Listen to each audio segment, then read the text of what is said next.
இடப்பொல்லாமல் போகும் மட்டும் இறங்கி வரணும் பெரும் அலையா.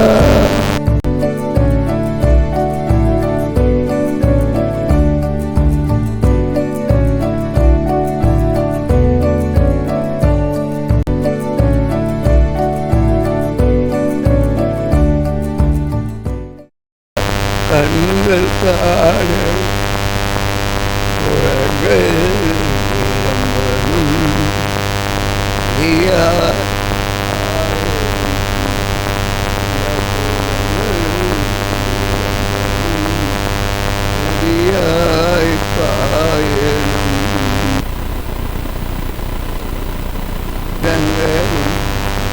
நல்லமை மலையா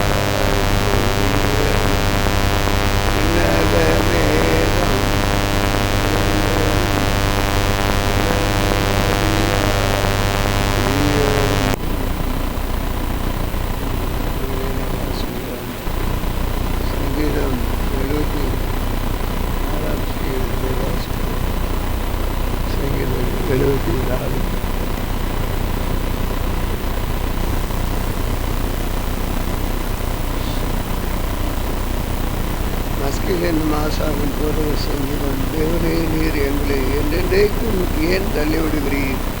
இது மேய்ச்சல் நாடுகள் மேல் இது கோபம் ஏன் பொழிகிறது? இதில் சம்பாதித்த அது சபையும் நீர் மீட்டுக் கொண்டவர்கள் சுதந்திரமான கோத்திரத்தையும் நீர் வாசமாயிருந்த சியோன் பர்வதத்தை நினைத்தருளும். நெடுங்காலமாய் பாழாய் கிடக்கிற ஸ்தலங்களில் நம்முடைய பாதங்களை எழுந்தருள பண்ணும். பரிசுத்த தலத்திலே சத்ரு அனைத்தையும் கெடுத்து போட்டான். நம்முடைய சத்துருக்கள் நம்முடைய ஆலயங்களுக்குள்ளே கர்ச்சித்து தங்கள் கொடிகளை அடையாளமாக நாட்டுகிறார்கள். கோடரிகளை ஓங்கி சோலையில் மரங்களை வெட்டுகிறவன் பெயர் பெற்றவனானான். இப்பொழுது அவர்கள் அதன் சித்திர வேலைகளை முழுவதையும் வாட்சிகளால் சம்மட்டிகளாலும் தகர்த்து போடுகிறார்கள். நமது பரிசுத்த ஸ்தலத்தை அக்கினிக்கு இரையாக்கி நமது நாமத்தின் வாசஸ்தலத்தை தரைமட்டம் எடுத்து அசுத்தப்படுத்தி அவர்களை ஏகமாய் நீர்த்தொழியாக்குவோம் என்று தங்கள் இருதயத்திலே சொல்லி தேசத்திலுள்ள ஆலயங்களை எல்லாம் சுட்டரித்து போட்டார்கள். எங்களுக்கு இருந்த அடையாளங்களை காணும் தீர்க்கதரிசியும் இல்லை, இது எதுவரைக்கும் என்று அறிகிறவர்கள் எங்களிடத்தில் இல்லை. தேவனே, எதுவரைக்கும் சத்ரு நிந்திப்பான்? பகைவன் உமது நாமத்தை எப்பொழுதும் தூசிப்பானோ? உமது வலது கரத்தை ஏன் முடக்கிக் கொள்கிறீர்? அதை உமது மடியிலிருந்து எடுத்து ஓங்கி நிர்மூலமாக்கும். பூமியின் நடுவில் ரட்சிப்புகளை செய்து வருகிற தேவன், பூர்வ காலம் முதல் என்னுடைய ராஜா, தேவரீர் உமது வல்லமையினால் சமுத்திரத்தை இரண்டாக பிளந்து ஜலத்திலுள்ள வலு சர்ப்பங்களின் தலைகளை உடைத்து தேவரீர் முதலைகளை தலைகளையும் தாராக்கி போட்டு அதை வனாந்திரத்து ஜனங்களுக்கு உணவாக கொடுத்து ஊட்டையும் ஆட்டையும் பிளந்து விட்டீர். மகா நதிகளையும் வற்றி போக பண்ணினீர். பகலும் உம்முடையது, இரவும் உம்முடையது. தேவரின் ஒளியை சூரியனை படைத்தீர். பூமியின் எல்லைகளெல்லாம் திட்டம் பண்ணினீர். கோடை காலத்துக்கு பனியும் மாறி காலத்தையும் உண்டாக்கினீர். கர்த்தாவே, சத்ருவை நிந்தித்ததையும் மதீன ஜனங்கள் உமது நாமத்தை தூஷித்ததையும் நினைத்து கொண்டும் உமது காட்டுப்புறாவின் ஆத்துமாவை துஷ்டருடைய கூட்டத்திற்கு ஒப்புக்கொடாதையும் உமது ஏழைகளின் கூட்டத்தை என்றென்றைக்கும் மறவாதையும் உம்முடைய உடன்படிக்கையை நினைத்தருளும். பூமியின் இருளான இடங்கள் கொடுமையுள்ள குடியிருப்புகளால் நிறைந்திருக்கிறது. துன்பப்பட்டவன் வெட்கத்தோடே திரும்பி விடாது. சிறுமை எளிமையான நமது நாமத்தை துதிக்கும்படி செய்யும். தேவனே, எழுந்தருளும். உமக்காக நீரே வழக்காடும். மதியினாலே நாடோறும் உமக்கு ஒரு நிந்தையை நினைத்து கொள்ளும். உம்முடைய சத்துருக்களின் ஆத்துமா மறவாதையும். உமக்கு விரோதமாக எழும்புகிறவர்களின் அணி எப்பொழுதும் அதிகரிக்கிறது. அவன் இந்த நாளில் கூட வாசிக்க வேண்டிய வேத பகுதியை நான் வாசித்திருக்கிறேன். இதில் குறிப்பாக நிறைய காரியங்கள் சொல்லப்பட்டிருந்தாலும் 4ஆம் வசனத்தில் நம்முடைய ஆலயத்துக்கு சத்துருக்கள் நம்முடைய ஆலயத்துக்குள்ளே கர்ச்சித்து தாங்கள் கொடிகளை அடையாளமாக நாட்டுகிறார்கள். இந்த நாளில் பார்க்கும்போது எந்த இடத்துல நமக்கு இங்கே சென்னை நமக்கு இல்லை ஒன்றும் தெரியல. எல்லா இடங்களிலும் சவுத்து நார்த்து வட இந்தியா தென்னிந்தியா எல்லா இடங்களிலும் சத்துரு இன்றைக்கு ஒவ்வொருத்தரையும் விளங்குகிறேன். அதில் விழுந்து விடுகிறோம். இந்த நிலை தான் நடக்கிறது. அதைத்தான் நாம் இன்றைக்கு வாசிக்கிறோம். இடங்கள்லாம் பாழாய் கிடந்து இருக்கிற நிலை. ஆனால் என்ன அந்த இடத்துல தேவனுடைய மகிமை இறங்குறதற்காக வருவதை பார்க்கிறோம். 3ஆம் வசனத்தை பார்க்கும் பொழுது நெடுங்காலமாய் பாழாய் கிடக்கிற ஸ்தலங்களை உம்முடைய பாதங்களை எழுந்து வெள்ள பண்ணும் பரிசுத்த ஸ்தலத்தில் சத்துரு அனைத்தையும் கெடுத்து போட்டான். வாழ்க்கையை நம்ம நாசப்படுத்தி போட்ட சத்துரு அழிக்க தேவ சமூகத்தில் நாம் கேட்டு எழுந்து எந்த கிரியினாலே நாம் விழுந்தோம் என்பதை அறிந்து உணர்ந்து ஆண்டவரை சேவிக்க கர்த்தருதேசிவராக. ஆலயத்துக்குள்ளே இன்றைக்கு உண்மையாகவே நமக்குள்ள அந்த கிறிஸ்தவம் என்ற வைராக்கியம் அவனுங்களுக்கு இவ்வளோ வெறிய அளவு இப்படி வராங்க. அப்படி வெறிய வரும் பொழுது நமக்குள்ள ஒரு கிறிஸ்தவன்ற அவனுடைய பிள்ளைன்ற ஒரு நிலை இருந்தால் போதுமானது. அதுவே நம்ம ஏற்று நிற்க முடியும். ஒருவனும் உள்ளே வர முடியாது. அது இல்லை. நம்ம அந்த யூனிட்டி இல்லை. ஜபம்னா இல்லை, எதுவுமே இல்லை. ஏதோ ஒரு குறிப்பிட்ட வரோம் போகிறோம், அவ்வளோதான். ஏதோ நீங்கள் கேட்காதீங்க அப்படின்ற நிலைக்கு தான் இன்றைக்கி சபைகள் எல்லாம் இயங்குது. நான் ஒரு சபைன்னு சொல்ல, எல்லா இடம் அப்படி தான் இயங்குது. ஆனால் ஆண்டவர் காலையில் ஒரு வார்த்தை சொன்னார். இதில் போட்டிருக்கேன், குழுவில் போட்டேன். சரியானபடி தேவனை ஆராதிக்கணும், மகிமைப்படுத்தணும். அதெல்லாம் அப்படியே பாட்டிலே வந்துடுச்சு. ஆண்டவர் நன்றி சொன்னேன்.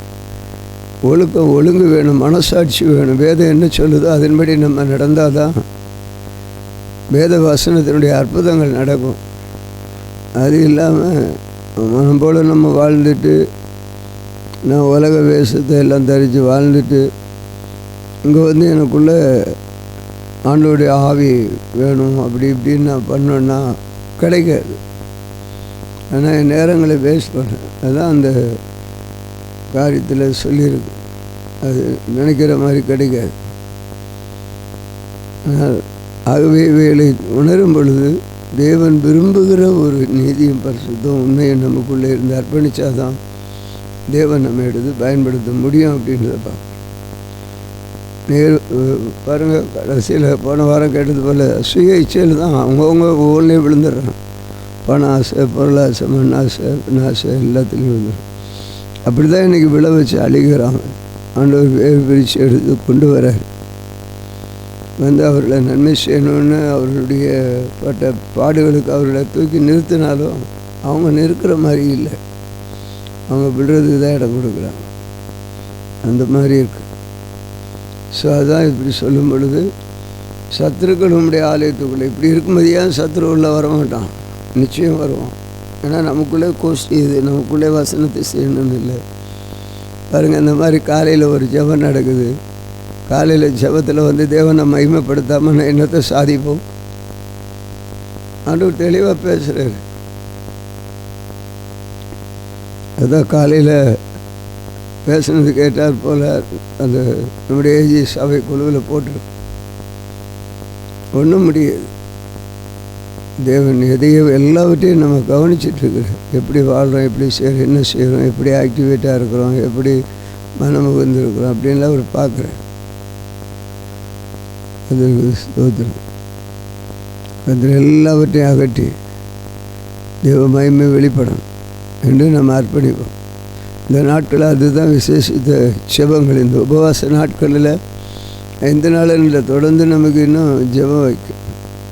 அதில் பாட்டு தேவ சமூகத்தில் சொல்லி அழணும். ஆண்டவரே, இப்படி எனக்கு குடும்பம் இருக்குது, எங்களுடைய வாழ்க்கை இருக்குது, அதில் ஒரு மீட்பு வேணும்னு சொல்லணும். ஹல்லேலூயா, ஹல்லேலூயா, உமக்கு ஸ்தோத்திரம். இயேசுவே உமக்கு ஸ்தோத்திரம். ஆண்டவரே இயேசுவே உமக்கு ஸ்தோத்திரம். எல்லா ஸ்தோத்திரம் பண்ணி செபிப்போம். கர்த்தாவே உமக்கு ஸ்தோத்திரம். நீர் செய்ய நினைத்தது தடைப்படாது. உம்முடைய ஆதி சபை எழுப்புதல் எங்கள் சபையிலே காண வேண்டும். ஆண்டவரே, எழுந்தருளும். உமக்காக நீரை வழக்காடும் மதிய நாளை நாடோறும் உமக்கு வரும் நிந்தையை நினைத்து கொள்ளும். எங்களை நிந்திக்கிறாங்கப்பா.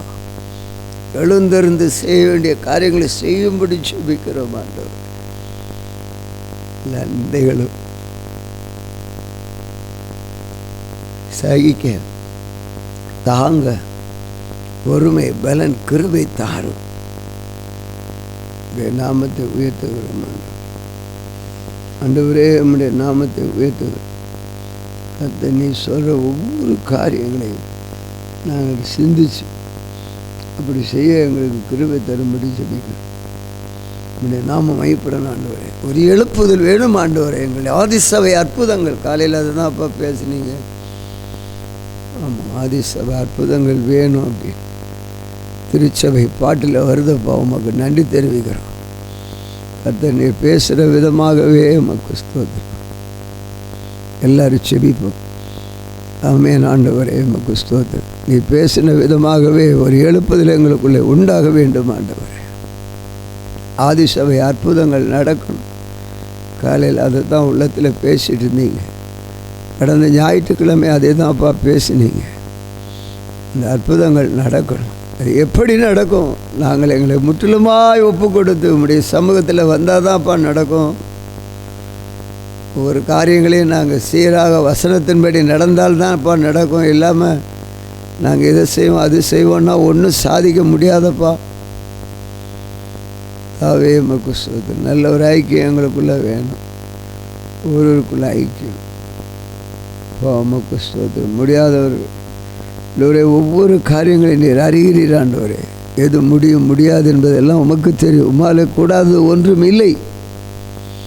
இயேசுவின் ரத்தம் செய்யும். ஆண்டவரே, இந்த நாளிலும் நாங்கள் எங்களுக்குள்ளே நீர் பேசுகிறதும் ஆண்டவரே, அதே நாங்கள் உறுதிப்படுத்தக்கூடிய அளவில் வேத வாசிப்பில் வேத வசிப்ப பாடலில் நீர் கொடுக்கிறீர். உமக்கு நன்றி அப்பா.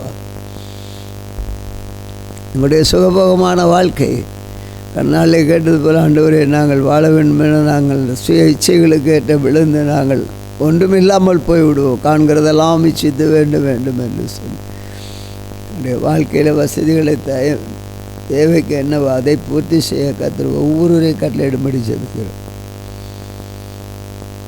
பின்பற்றாமல் இருக்க முடியாது. ஆண்டவரே, ஸ்தோத்திரம் ஐயா, உமக்கு ஸ்தோத்திரம். இது செய்ய நினைத்தது அப்பா உம்முடைய சித்தம் போல செய். கர்த்தருடைய மகிமை நீர் எங்கள் பத்தில் இறங்கி வரட்டும். ஆண்டவரே, சர்வ வல்லவர் என் சொந்தமான என்ற வார்த்தை ஒவ்வொருவருக்குள்ளே சொந்தமாகி இயேசுவின் சிந்தை அவர்களுக்குள்ளே ஒவ்வொருவருக்குள்ளே எங்களுக்குள்ளே உண்டாகட்டும். சர்வ வல்லவர் என் சொந்தமான சாவை வென்றவர் எங்கள் ஜீவன். எங்களுக்கும் இப்படிப்பட்ட ஒரு இது வந்தால் என்னை காப்பாற்றுவேன். உணர்வையும் உற்சாகத்தையும் இந்த ஆண்டில் கொடுத்து ஒவ்வொருவரையும் நீ வல்லமையாய் பயன்படுத்தும்படி ஜெபிக்கிறோம். சித்தத்தை நீ வழிநடத்தார். இப்படி சித்தத்தை அறிகிறோம். இப்படி சித்தம் வெளிப்படட்டும். ஆண்டவரே, மக்கிய மகிமை செலுத்துகிறோம். நல்லவர் வல்லவர் கிருபை உள்ளவர் புதி கன மகிமை ஆண்டவரே மக்கிய செலுத்துகிற ஆண்டவரே, பரிசுத்த ஆவியானுடைய வல்லமை நாங்கள் காணணும். ஆண்டவரே, சபையில் எழுப்புதல் உண்டாகணும். அதுக்கு எங்களை ஒவ்வொருவரையும் ஒரு இன்ஸ்ட்ருமெண்ட்டாக யூஸ் பண்ணுங்கள். ஒரு சிங்ஸா, ஒரு ஹார்மோனியம், ஒரு ஆண்டவரே கீபோர்டு, ஒன்றில் ஆண்டவரே நமக்கு ஸ்தோத்திரம். எதையாகலும் ஒன்றை நீ கொடுத்து எங்களை மறைத்து சித்தத்தை செய்ய வைக்கும்படி கஞ்சி கேட்குறோம் ஆண்டவர். உம் சமூகம் எங்களுக்கு ஆனந்தம், நித்திய பேர் இருக்க கத்துவதிசி காத்துக்கொள்ளும். மக்கள் மகிமையும் கனமும் செலுத்துகிறோம். பாடன்படி ஆண்டவரே நீர் எங்கள் மத்தியில் அற்புதங்களை செய்யப்போகிறோம். மக்கள் மகிமையும் கனமும் செலுத்துகிறோம். இயேசுவின் நாமத்தில் கேட்குறோம் பிதாவே, ஆமென். இந்த நாளிலும் எங்களுக்கு விரோதமாய் கிரியை செய்கிற சகல அந்தகார வல்லமையின் ஆவிகளையும் இயேசு கிறிஸ்து நாமத்தில் கடிந்து கட்டுகிறோம்.